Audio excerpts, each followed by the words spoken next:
Alam nyo ba guys, ang dami sa akin nag-request kung paano ko daw to ginawa.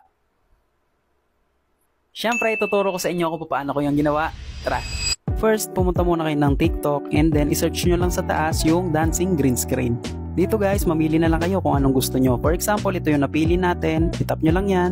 And then sa baba, makikita nyo yung white arrow, itap nyo lang yan. And then, i-copy link nyo lang. At kapag naka-copy link nyo na, punta ngayon kayo ng browser or Google Chrome. And then sa taas, isearch nyo lang yung TikTokio. Itap nyo lang yan.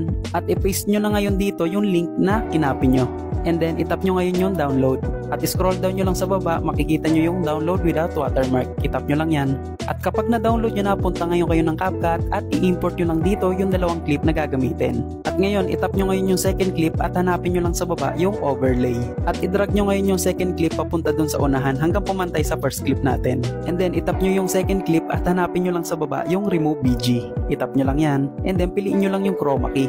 And then, i-drag nyo lang tong below guys dito sa may green para mawala yung background niya. And then, i-adjust nyo na lang yung intensity and shadow. At kapag na-adjust nyo na guys, i-resize nyo na lang yung object natin para lumiit. At ngayon guys, i-drag nyo na lang doon papunta sa may kamay niya. Kunwari, nakaapak siya doon. Ganyang kabilis gumawa ng ganyang effect. Kaya itry nyo na din guys. At kapag okay na yung ginawa nyo, export nyo na lang at i-save.